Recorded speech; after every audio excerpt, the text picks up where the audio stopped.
Hi, everybody. This is Moondog here. And for those of you who remember, I just recently did a 22 long rifle ammo test with my 1022. And the reason for doing that was because I really just wanted to know which ammo shot the best in my 1022. Just that particular day, I'm not a definitive which is the best 22 long rifle ammo, just sort of off the shelf stuff, everyday accuracy. But some of the results I got were a little surprising to me. Some of the brands that I thought were the primo brands actually didn't perform that much better than the cheapest brand that I tested out. And some folks who are really into 22 long range accuracy chimed in and said I was doing the test wrong.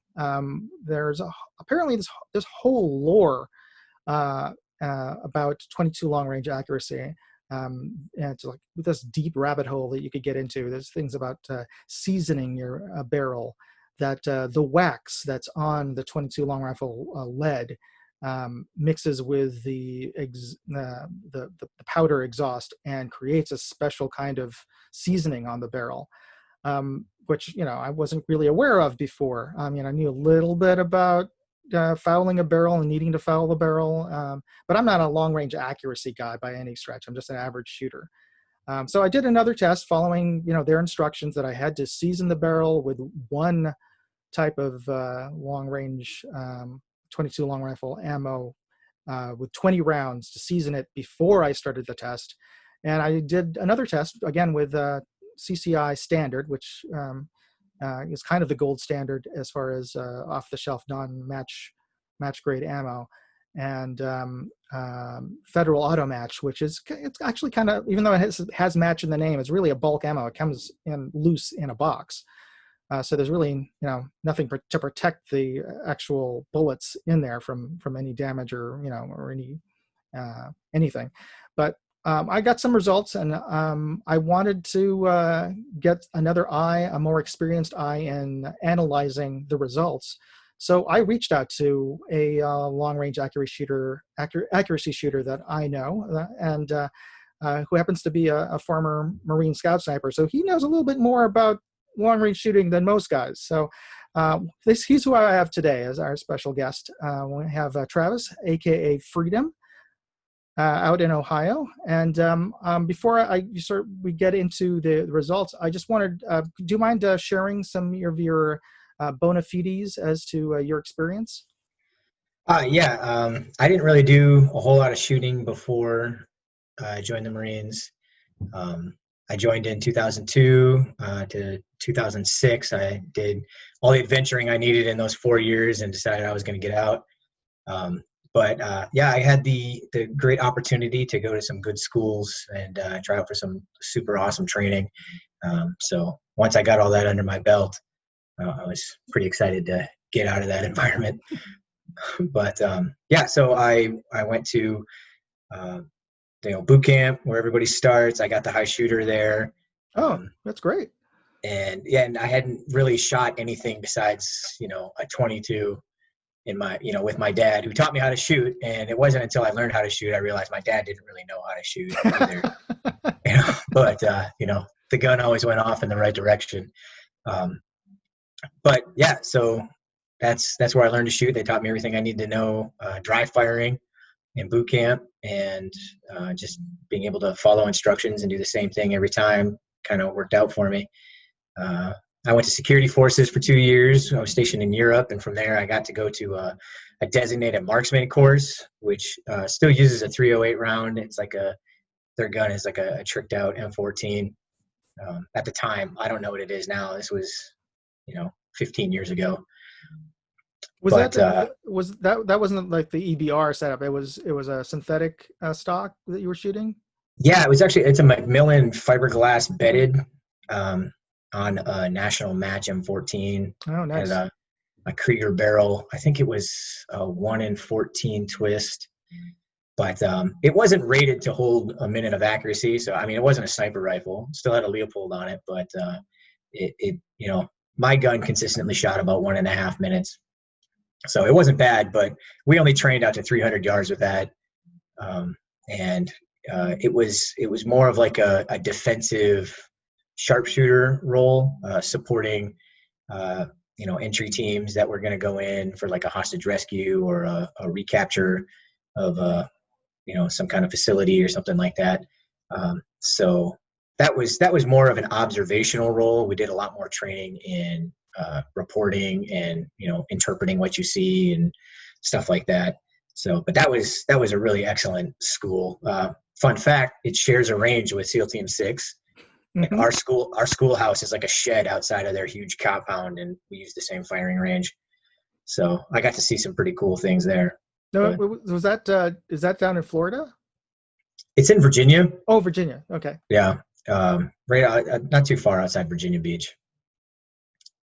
So, but then after I left security forces, I was checking into the Fleet Marine Force. I was going to 3rd Battalion, 1st Marines, to be a regular infantryman again. Mm-hmm. And I got passed up in the hallway, and my friend and I just coming back. We were both designated marksmen, and they were like, "Hey, we're gonna have the sniper platoon tryouts. You want to try out?" And we're like, "Yeah, we do. What does that mean? What's that like?" And they're like, "Don't worry, we're just gonna kill you." Oh, right. So, we made it. We got into the sniper platoon. Both went to sniper school, and then learned a lot. The sniper school was like 3 months long, give or take. Oh.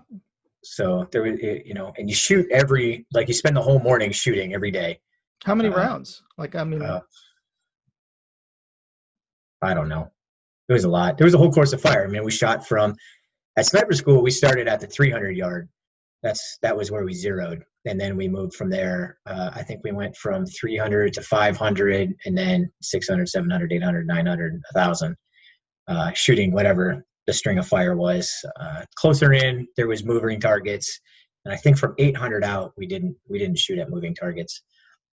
But I want to say it was at least 10 rounds at each, but I don't recall. That was a long time ago. I'd have to dig out my old data book. Oh, I'd love to see that at some point, but yeah. I would too. I'm not sure where it is. What were you shooting? So that was a M40A3, and it's a 308 Winchester, or in metric, it's the 7.62 by 51 millimeter. Yeah. The metric. What kind of glass was on it? Mine was but in my class, we had a mix. I want to say I had a Unertal, which was the old school M40A1. It's a fixed 10 power, and you don't really dial in the minutes on that scope. So it was a little bit complex and really wonky. I don't know how they ended up with it, but so you would dial in like what yardage you were at, because we always use the same round, so it was ballistically pretty close at each. So you would just put it on like 700, and then if you needed to make any vertical adjustments on that, you had 3 minutes each direction you could adjust with a separate dial. And then you had like full windage either way. But then in the reticle, instead of regular mil dots, they had what they called football mil dots. So they were like regular mil dots, except they were elongated. Oh, okay. I know what you're talking about. And so it was used, like, I think the general idea was that for range estimation, when you were like milling out a target, you were measuring the size of the target. So if I know, like, my standard echo target is 40 inches tall and 20 inches wide, and the head is 20, a 10 by 10 kind of on top of that, then I can measure the target, and by having the football, I can cut that mill in half a little easier, or kind of put it in quarter, and like the far right edge was 1/10 of a mil, but then the other, the remainder of that half was, a 1/4 mil. And it wasn't easier.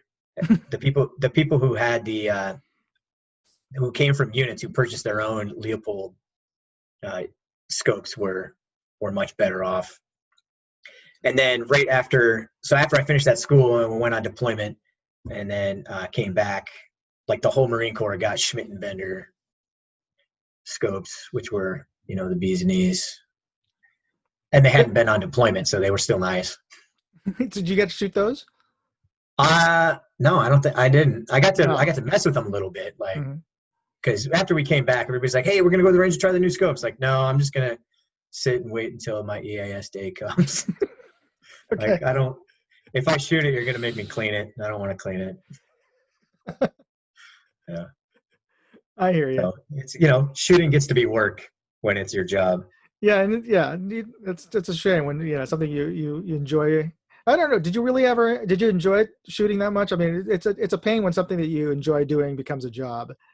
Now, for me, I always loved training and being in the field. I hated exercise, but I loved learning. Like Yeah. I didn't very much enjoy like putting out my 110%, but I really enjoyed learning things. I liked like being out in the field and doing like even fake missions, or being deployed. Like I loved being deployed. It was a gas, it was, crazy, but like that was the sort of environment I wanted. Uh, but the being in the rear part, back in the barracks or, having to deal with, the battalion rules and stuff like that. Like anytime they were just like, hey, take your team out into the field and go train some. I was like, yes, great. Get me out of here. Like, I don't want my uniform being clean. Okay. So how long were you in Iraq? I was only in Iraq for about 7 months. The unit deployed before we were able to finish school. And then after school, we had to catch Iraq? up. Oh, Yeah. okay. So they left a little bit before us. And that's So because I remember you had a photo of you in Iraq. Now with a Barrett was yeah, yeah. yeah. So fun fact, my last name is Barrett. So, Yeah. Did you hey, catch a lot of Barrett, shit? carry the Barrett. Yeah, my nickname like fluctuate. Mostly people called me 50, but then That's not a sometimes bad that's not a bad nickname. it's not bad. I definitely have been called worse. But and then so they call me 50 for the most part. I was like, oh man. So the nickname for the 50 is Sasser, the special application scoped rifle, because the 50 caliber doesn't. It's not a sniper rifle because it doesn't shoot within a minute of angle, right? Which Yeah. is not amazing because the round itself makes a half-inch hole. Yeah. So they call it the special application scoped rifle, which is so we just call it the Sasser. Like, hey Barrett, like you got the Sasser, you got to carry this 50-pound gun all over Iraq for 6 months at a time. How much Like, ammo did you have to carry that's with you? great. Was your spotter the one who's had to carry the spare ammo? No, so we worked in 4-man teams, Mhm. and I carried the 50, and I loaded a 10-round magazine in it, like ready to go. And then I had a chest rig. It was they don't make it anymore. It was a HSGI Weesatch, and so it had like it was like 8 pockets, where like the 2 pockets on the outside weren't big enough for magazines, but then all the other pockets could hold a double M16. So I could fit like a row of 2 M16 mags across my chest, and then it had like Molly on the outside. It had like a bib with Molly, and then across the mags I could put other pockets and stuff. But then for the Sasser, I ended up cutting out the divider in between those pockets. Oh, okay. I was going to ask, did they have a Yeah. special pouch or a No, mag pouch for it? no, the Marine Corps is terrible for giving you what you need. They're like, here, you're going to be the grenadier. You're a team leader, and you get to carry all the 40 mic grenades. It's like, that's great. How am I going to carry all these grenades? I only have magazine pouches. And they're like, oh, here's this dump pouch. Just put 10 like BP grenades in there, and hopefully you can find them when shit hits the fan. So no, we bought all our own kit because we needed what worked for us, and that's what I ended up with. And it was good because in our team we ended up rotating a lot between like who was carrying the saw, who was carrying the 50, which we didn't rotate a lot. I got the 50. But so if I was going to put 200 round drums, so when I cut those dividers out, I could put 3 mags for the Sasser or 3 200 round drums for the saw. So it was a lot, but Yeah. the mags ended up being like 10 pounds a piece, and the rounds that we used, because they called them Rofus rounds, and I don't know if this is official. This might have just been a nickname. I know they're made in Rofus, Norway, and they're tipped with RDX, so with a steel penetrator. So when the round compresses, it pushes that penetrator through the armor and then sucks the explosive package through that hole and kind of works its magic on the other side.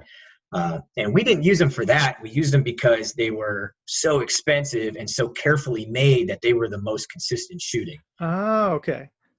So I'm sure there might have been something better, but that was the best we had access to. So we use those for the most part. So a mag was 10 pounds a piece. So I had 30 pounds of mags in my chest, and then I had my armor, and then the sappy plate, and the gun. The funny thing about the Barrett is it's a 40-pound gun, but the receiver is 5 pounds and the barrel is 35 pounds. So it's like, and it's as tall as me. Yeah, yeah. It was I saw that photo. Yeah. No. We're not tall folks, so. No, I'm not. Neither of us. I was always one of the smallest, but I ended up, I volunteered to carry the radio with spare batteries in my ruck, just so that I rigged up a little loop from the ruck to hook on the gun so I could just support it. So I was, I never left the wire with less than like 200 pounds of gear on, and just walking around trying to balance that thing. Like, I was pretty much useless as security. I was like in the middle of wherever we were moving, because I was just trying to hump all this crap everywhere. But everybody was like, cool, we got it. You're like, you carry the heavy stuff. I'm like, yeah, that's great, thanks. That's awesome. So what's the farthest you've shot, either in training or on a mission? Well, on the Sasser range, you can get out to like 2,500, but that was more just like, it was never official. Like, I would have liked to have received like more training in that respect. That was just like, try to hit that Humvee or tank that we left out in the middle of the field. And so we did a lot of that. It's more like familiarization fire. We did a lot of that. Officially, like gauging like how well you can shoot, I think 1,000 in school was the farthest I ever shot. But like in Iraq in combat, it was, I never shot more than 100 yards. Well, certainly with a Barrett? With anything. Oh, okay. Actually, I like in like an encounter or an engagement, like I never got to fire the Barrett. I carried that thing for months and never found a use for it.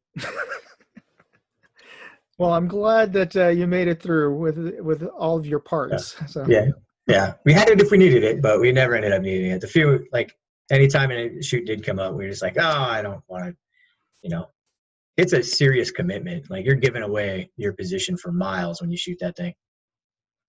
Oh yeah, just a blast around you. Yeah. So did you actually end up firing your M16 more than your sniper rifle? No. So yeah, I stopped carrying the M16. They're like, oh, you need that for like in case you get in an ambush. I was like, I cannot carry 4 guns. Like, this is not happening. It's not a video game where. Yeah, like, this is insane. Because then it's like, I could also like strap an M16 to my ruck, but what am I going to carry? Like 2 round, 2 mags, 3 mags. Like, at what point is it not useless? So I scrapped it. I carried my pistol if I needed to use it, but things never really got that crazy for us. We had our engagements for sure, but it was never like a full blown out, So the unit I joined went to Fallujah, the deployment before, and then I joined right after they went through Fallujah. So okay. Yeah. So you missed that hairy bit. Yeah. So I got to experience like a lot of the good training from those guys. Like, they taught me a lot. And a lot of like what the real world was, and those were the guys that encouraged me. Like, you don't carry all that stuff, like, if you get into it, just use the Sasser like it's your gun, just start shooting that thing from the hip, put their heads down. All right. Okay.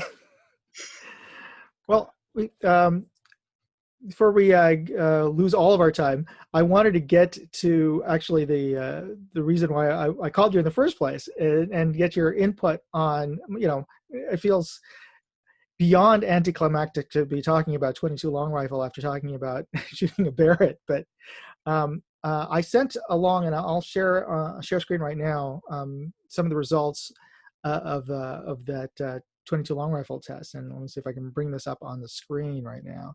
So this first page is the federal auto match that I fired, and again, I was starting with a clean cold barrel. I didn't do a fouling round or shot or anything. So the target at the top is the first 5 shots, and it just goes to the next row, left to right, and the last row on the bottom was my intended testing group. And page 2 is the CCI standard. In the same sequence, I cleaned the barrel, totally sprayed down the bore, snaked it, and ran some patches through until I didn't see anything, and did the same exact test with this particular ammo. And these are the scores I got. They're actually, oops, sorry, I'm jumping to the next page. This is actually the previous test that I did with mixed bullets, copper plated. Two types of copper plated, and then also the CCI and the CCI standard. The CCI standard is on the right side, and I ran it through Range Buddy, which is a sort of target calculation app on the phone to get those stats. And I also ran it for the other ones. So that's where I'm pulling the stats for the federal and the CCI. My thoughts. Oh, cool. It looks like if you go back to that last slide, the with federal? all the data. No, with all the data. So I see there it says like the mean radius was like 0.39 inches, which is 0.75 MOA. Mm-hmm. Like when I was first looking at these, and you shared them with me before, like I was thinking, like, is this really like MOA because you were shooting at 50 yards, right? Yeah. So I was wondering, like, is your measurement like true MOA, which would be at 100 yards? Right. Yeah. I just doubled it. Yeah. Right. Yeah, so it's okay. true MOA. Yeah. So that makes sense. Cool. That's great. So let me go back to federal, and I'd like to take a look. I'd like you to take a look, and if anything sort of jumps out in terms of my original plan was to count the bottom row as the test row, but it seemed like it actually got, my groups actually got worse, and I don't think I mean it's always a possibility that it's user error introduced there, but I didn't think I was any shakier at the 7th target than the previous 5. No, I mean it definitely follows a pattern from each set. It looks like your 4th group is like consistently tight. So I mean that's really interesting to see when people are talking about shooting the warm-up string, and they might really just be looking at their barrel and seeing like what kind of consistency they can get and expect. There's a lot of deviation from start to finish. So if I'm thinking about like the consistency of the ammo, that it's worrying. I mean, I'm sure it's been in a squirrel. Yeah, yeah. But well, like I said, it's not match grade stuff. It's it's just really intended to be sort of plinking or hunting. Yeah, for sure. Yeah. Random squirrel. And it's not like I'm shooting out of a bolt action. So yeah, it would be interesting to test and see what kind of data you can get or results you get by varying. Like if you shoot the first 15 rounds and then come to the range the next day and shoot the next 5, is that going to be that same group, or is it going to open back up? Like, is it the heat of the barrel? Is it really like seasoning, as they say? That would be worth testing, because we only did like a warm-up shot. It only takes 1 round to really kind of prime your barrel and like heat it up so that you can expect consistent results. But like obviously for this barrel, like it is consistently that 15 to 20 shots. Well, how do you think I should test it? Should I go and try different ammo and like shoot um, 6 targets or 5 targets? Oh, like 5 targets. Say like, sorry, I can't point to this and point Right. to what I'm. But let's say I did 5 targets. So and then see if the fourth one is always the tightest Yeah. with various ammo and see if that's a consistent thing. And I suppose I could. Did you guys ever measure the temperature of your barrel? Never measured the temperature of the barrel per se. We paid attention to like barometric pressure and like the temperature outside and things like that. Um, it never just really it really never seemed to play that much of a factor. Like there was a difference from first shot to second shot in an engagement, Mm-hmm. but it was never this dramatic. So it's interesting. Like we've said before, rimfire is a very interesting and unique beast.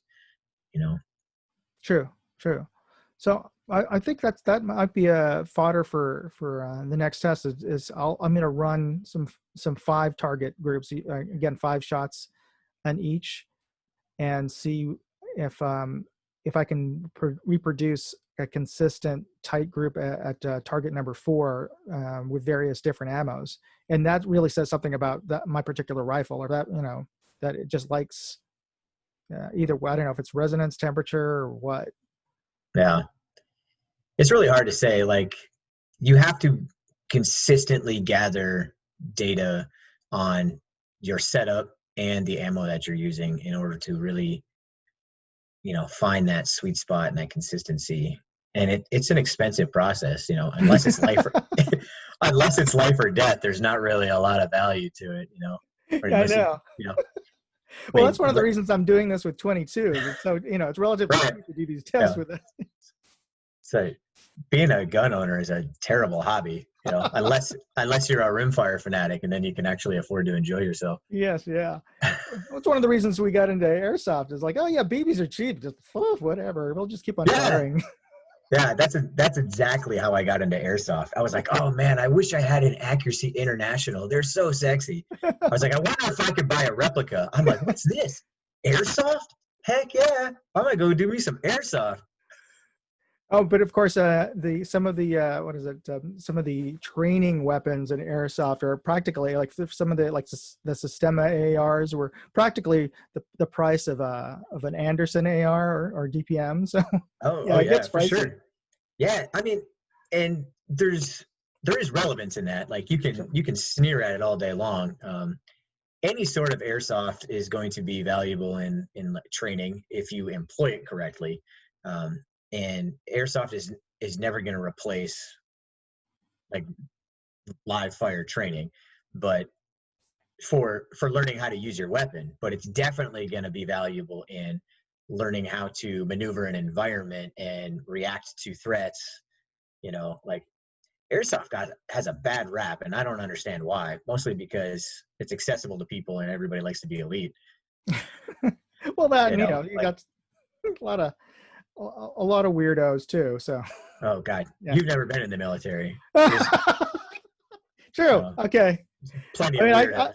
I got family, so yeah, I know the ones who ended up going into the Yeah, different branches. So yeah, yeah, plenty of weirdos to go around. But everybody wants their excuse to be elite, I suppose. But right, right, yeah, employed properly, I think airsoft is fantastic. true.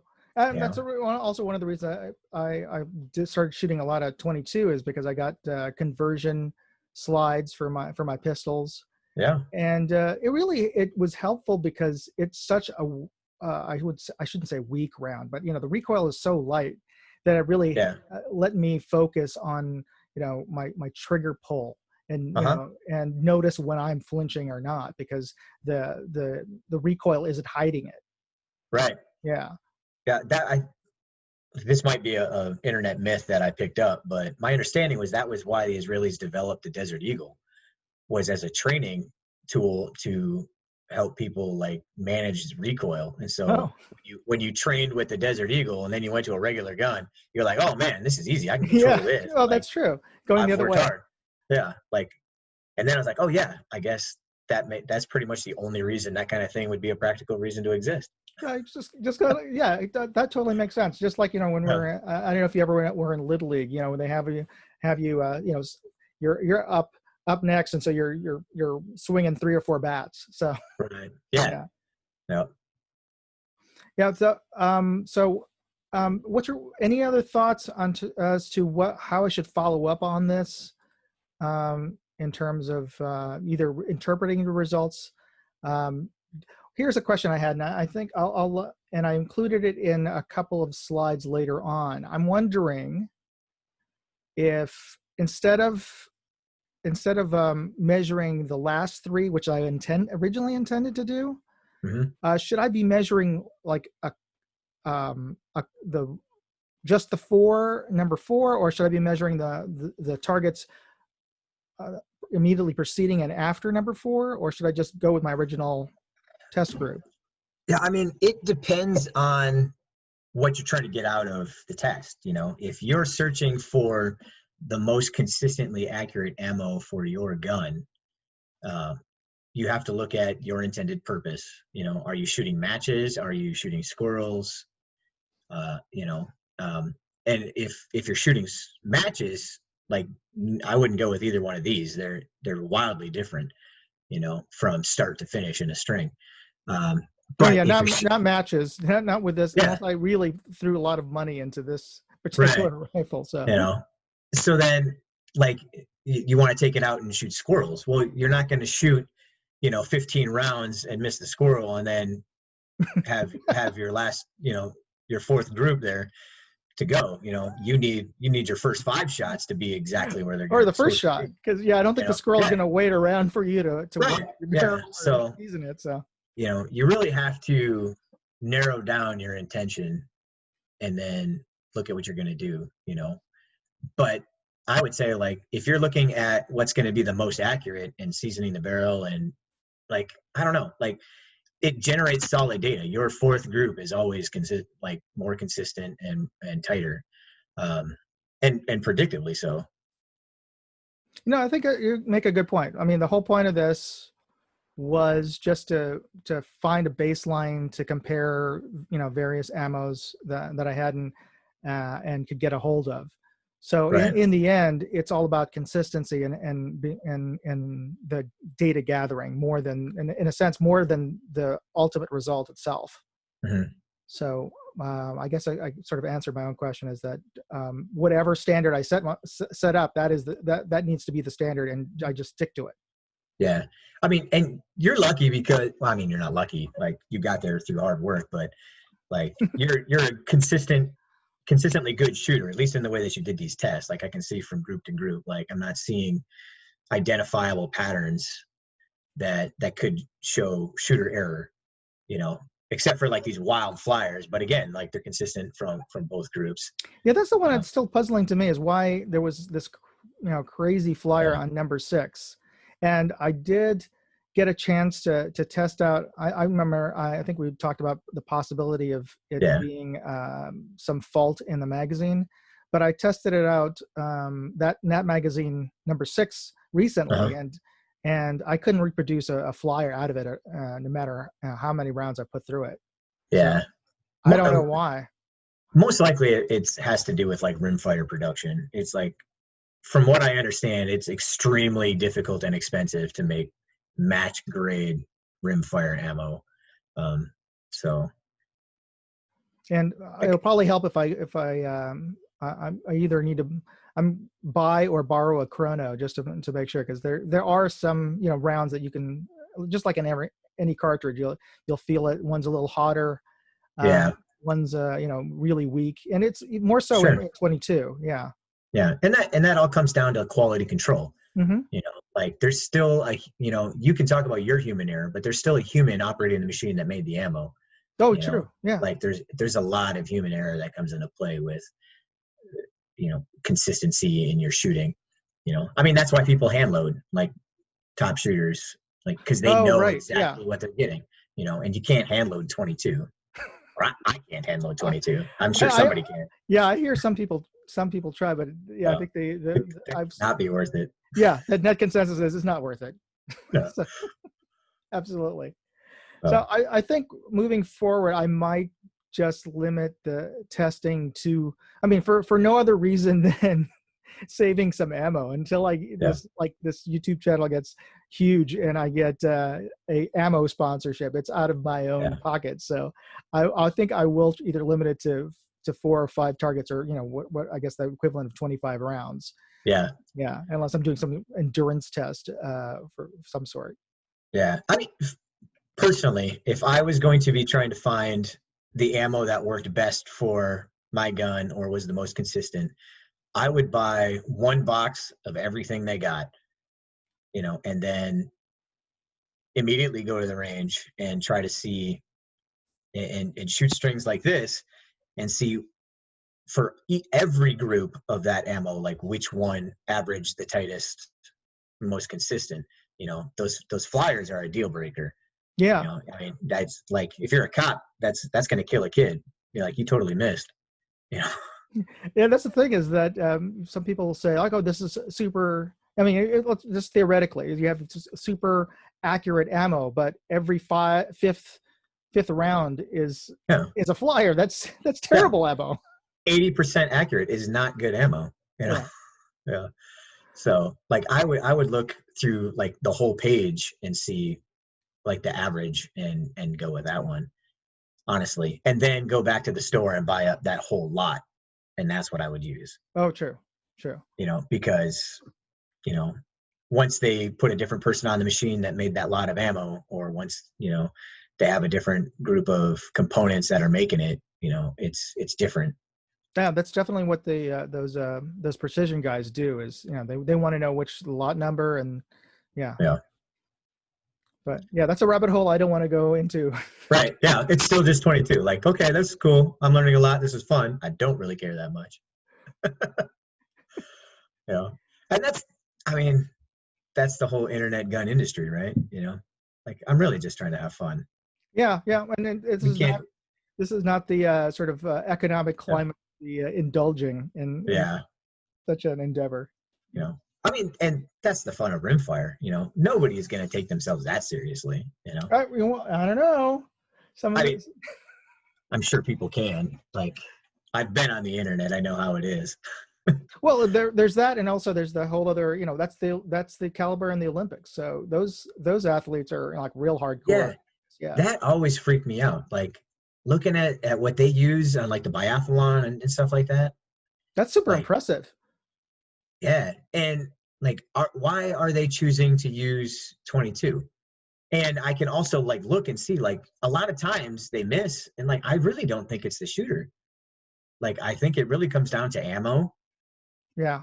Like there's no way you get to like Olympic level shooting and you miss, 2 out of 5 shots at 25 yards. Like, it's not that hard. Like shooting is not that hard, especially when you train to that level. Like missing that much, it really comes down to how precise you can make a 22 round. That's true. I wonder. I wonder what was I mean, that's a whole other topic of conversation. It's like, why did they? I got to look that up. Is why did they pick 22? Yeah. But, yeah. I'll bet it has to do with restrictions. I mean, like the Olympics have always been a European thing. I'm sure it got restricted after World War I or II or something. Yeah. We don't want anybody to have good guns. I mean, that's why airsoft has such a bad rap for like the reliability mechanics. Like it grew out of Japan, where they were severely restricted in what kind of components they could use.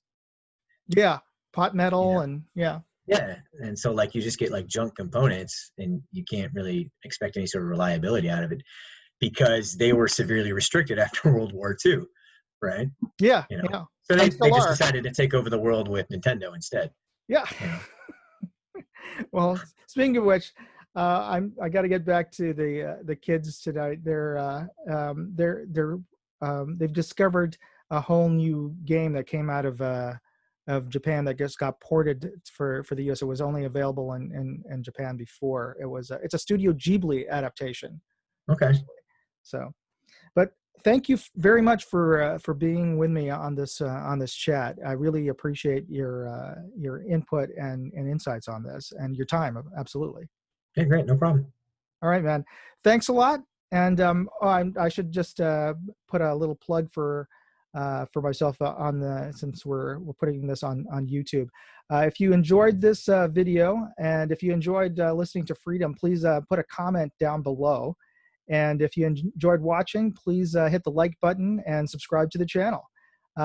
Anyway, Moondog and my buddy Travis, for both of us, we'd just like to say thank you, and you be safe out there. Moondog out.